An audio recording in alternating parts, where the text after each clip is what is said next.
Hello my dear students, once again welcome to my class.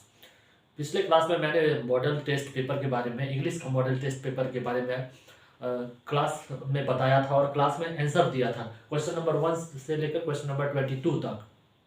इस बार मैं जो है ना मॉडल पेपर इंग्लिश का क्वेश्चन नंबर 23 से 46 तक का सॉल्यूशन आज बताने जा रहा हूँ, जैसा कि आप लोग देख रहे हैं। क्वेश्चन नंबर 1 से लेकर 23 तक का जो है ना, जो सॉल्यूशन का जो क्लास है वो डिस्क्रिप्शन में मैंने डाल दिया है। आप वहां जाकर आप देख सकते हैं। तो जो विद्यार्थी साइंस के हों या कॉमर्स के स्ट्रीम के हों, जो 2023 में फरवरी में एग्जामिनेशन देने जा रहे हैं इंटर का, 12th का, तो इसके लिए उन लोगों के लिए ये क्लास बहुत ही इम्पोर्टेंट है, क्योंकि बीएसईबी के द्वारा जारी किया गया मॉडल टेस्ट पेपर का सॉल्यूशन है। तो उस दृष्टिकोण से भी ये क्लास बहुत ही इम्पोर्टेंट है। एक बार फिर मैं आपको याद दिलाना चाहूँगा कि इसका पिछला जो सॉल्यूशन था मॉडल पेपर का सॉल्यूशन, वो मैंने डिस्क्रिप्शन में लिंक में डाल दिया है, तो वहाँ जाके आप देख ले सकते हैं। तो चलिए शुरू करते हैं आज का मॉडल पेपर इंग्लिश का सॉल्यूशन। क्वेश्चन नंबर 23 को देखेंगे। क्वेश्चन नंबर 23 में है choose the odd one out. Choose the odd one out. इसमें 4 ऑप्शन मैंने डाल दिए हैं और बाकी में ऑप्शन नहीं दिया हुआ है, क्योंकि इसी में एडजस्ट करना था, इसलिए बाकी में ऑप्शन नहीं दिया गया है। क्वेश्चन का आंसर मैंने लिख दिया है और उसको मैं अभी डिस्क्राइब करके बता दूंगा। तो क्वेश्चन नंबर 23 एक बार देखेंगे। Choose the odd one out. इसमें 4 ऑप्शन है, मतलब choose the odd one out. इसमें जो ऑड है, ये चारों में जो ऑड है उसको चूज करना है। तो ऑप्शन ए में है flute, option B violin, option C sitar, option D guitar.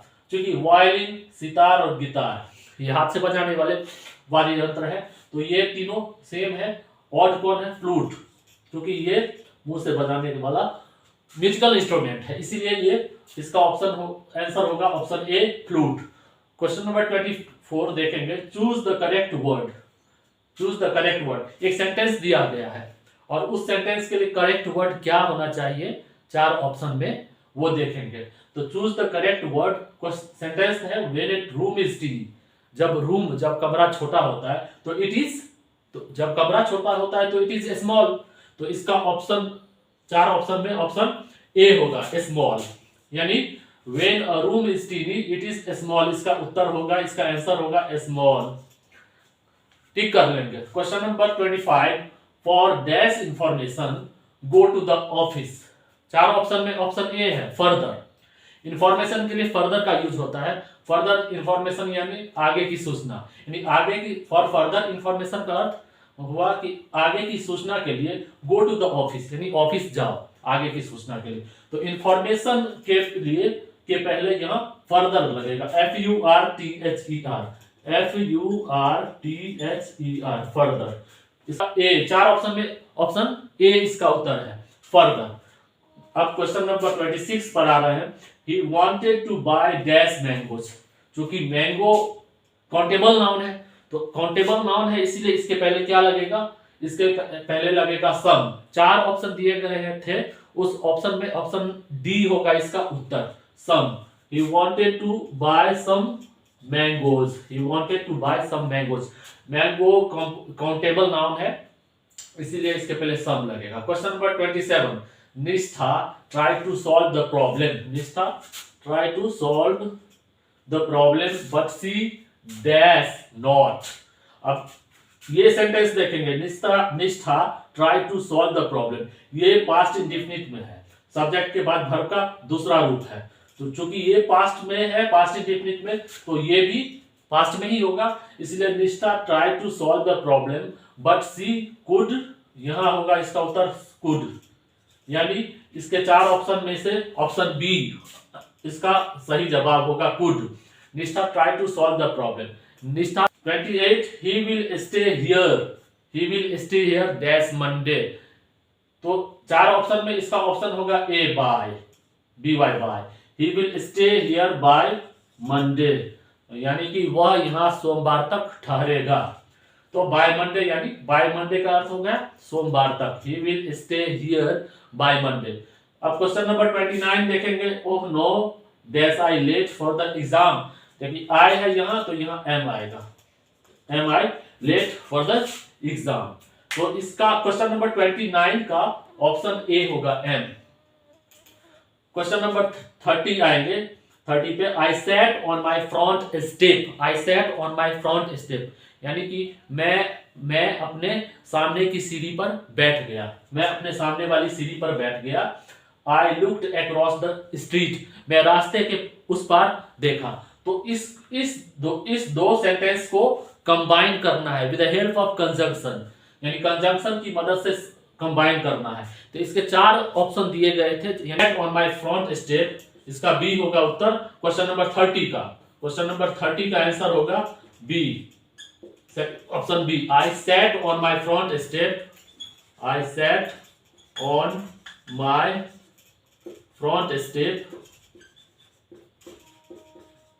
उसके बाद यहां कंजंक्शन लगेगा and I looked across the street.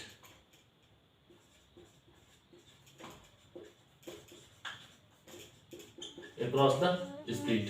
तो इसका क्वेश्चन नंबर 30 का आंसर होगा option B, I set on my front step and I looked across the street. देख लेंगे आप लोगों के पास क्वेश्चन मॉडल पेपर का सेट जरूर होगा, उसमें मिलान कर लेंगे, उसको टिक कर लेंगे। अब क्वेश्चन नंबर 31 पे आएंगे। One who loves one's country, जो अपने देश को प्यार करता है उसको क्या कहा जाता है? पैट्रियट, यानी देशभक्त। तो इसका ऑप्शन होगा क्वेश्चन नंबर 31 का ऑप्शन सी होगा उत्तर, ऑप्शन सी, पैट्रियट। पैट्रियट का मतलब होता है देशभक्त। One who loves one's country is patriot, जो अपने देश को प्यार करता है वो देशभक्त होता है। तो इसका ऑप्शन होगा क्वेश्चन नंबर 31 का सी। अब क्वेश्चन नंबर 32 पे आते हैं। You can dash words in a dictionary, dictionary में क्या कर सकते हैं? डिक्शनरी में शब्दों को खोज सकते हैं। तो you can look up words in a dictionary, तो यहां होगा लुक अप। लुकअप का मतलब होता है खोजना, लुकअप का अर्थ हुआ है खोजना। तो डिक्शनरी में शब्दों के अर्थ को खोजते हैं। अब 4 ऑप्शन में ऑप्शन ए होगा look up. Question number 33, to drive home. To drive home का अर्थ होता है एम्फेसाइज करना, यानी जोर देना। तो क्वेश्चन नंबर 33 का आंसर होगा ऑप्शन डी, एम्फेसाइज। अब क्वेश्चन नंबर 34 पे आ रहे हैं। चूज द करेक्ट स्पेलिंग, बहुत इजी है, सभी ने बनाया होगा। इसका उत्तर होगा choose the correct spelling, question number 34। इसका ऑप्शन बी इसका उत्तर है सर्वेंट, SERVANT, ये सही स्पेलिंग है, SERVANT, सर्वेंट यानी नौकर। Question number 35, I tried to resolve the complex situation, I tried to resolve the complex situation. Identify adjective, इसमें adjective को यानी विशेषण को आइडेंटिफाई करना है या विशेषण को चूज करना है, विशेषण का पता लगाना है, पहचानना है विशेषण कहाँ है। तो I try to resolve the complex situation. तो यहाँ सिचुएशन नाउन है, स्थिति, और सिचुएशन कैसी है? कॉम्प्लेक्स है। सिचुएशन कैसी है? कॉम्प्लेक्स है, यानी सिचुएशन को ये क्वालिफाई कर रहा है, सिचुएशन के बारे में ये कॉम्प्लेक्स बता रहा है। तो ये कॉम्प्लेक्स क्या हो गया है।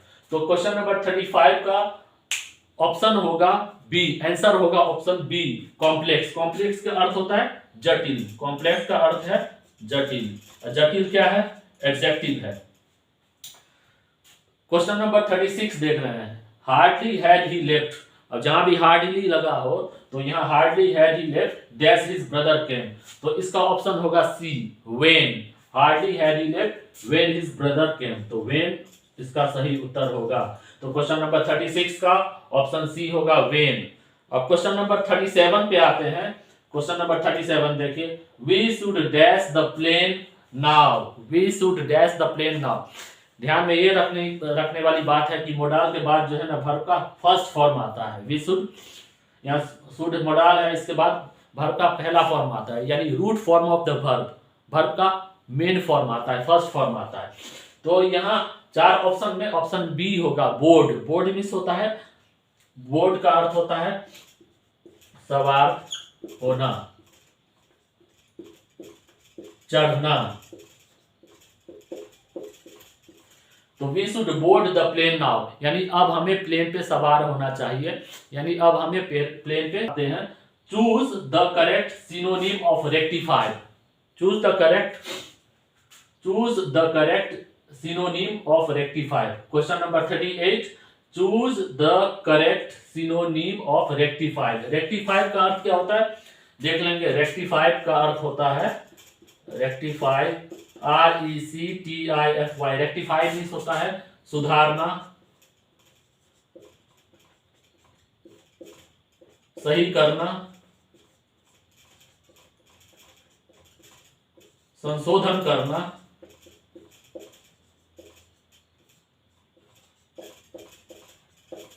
तो क्वेश्चन नंबर 38 का रेक्टिफाई का सिनोनिम, तो रेक्टिफाई का अर्थ होता है सही करना, संशोधन करना, सुधारना। तो इसके 4 ऑप्शन में ऑप्शन डी होगा करेक्ट, क्योंकि रेक्टिफाई का सिनोनिम पर्यायवाची करेक्ट होगा, तो इसका ऑप्शन डी होगा करेक्ट। क्वेश्चन नंबर 38 का आंसर होगा D, option D correct. Question number 39 पे आते हैं। Choose the correct antonym of sympathetic. Sympathetic का स्पेलिंग क्या है? SYMPATHETIC। सिंपैथेटिक का मतलब होता है सहानुभूति पूर्ण। सिंपैथेटिक मींस का होता है सहानुभूति पूर्ण। इसका एंटोनिम यानी विलोम क्या हो जाएगा? इसका विलोम हो जाएगा असंवेदनशील यानी इनसेंसिटिव। तो क्वेश्चन नंबर 39 का आंसर है ऑप्शन ए इनसेंसिटिव। इनसेंसिटिव का अर्थ है असंवेदनशील।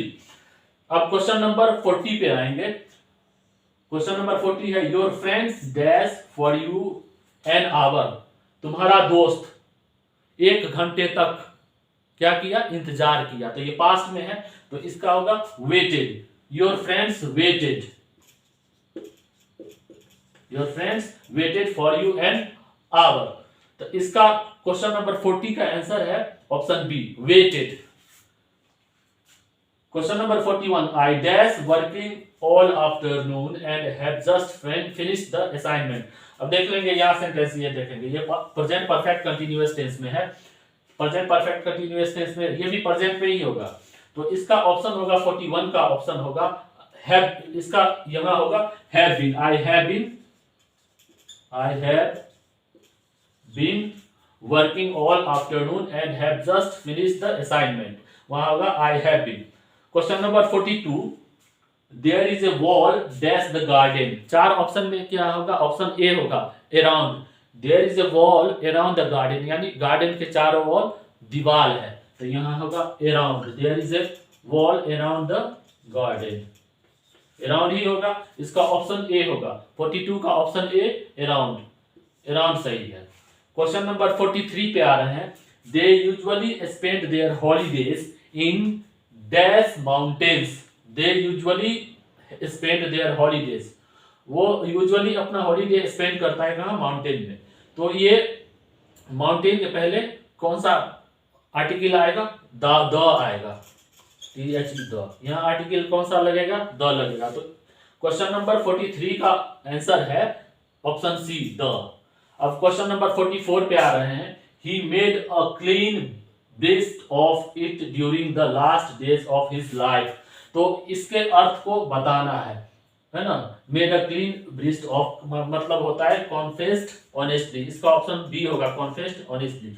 कॉन्फेस होता है स्वीकार करना, मान लेना, कबूल कर लेना। कॉन्फेस का अर्थ होता है स्वीकार करना, मान लेना, कबूल कर लेना। तो इसका made a clean breast of, इसका अर्थ हुआ कॉन्फेस्ड ऑनेस्टली, मतलब ईमानदारी पूर्वक स्वीकार करना। क्वेश्चन नंबर 45 पे आ रहे हैं। One who does not believe in the existence of God.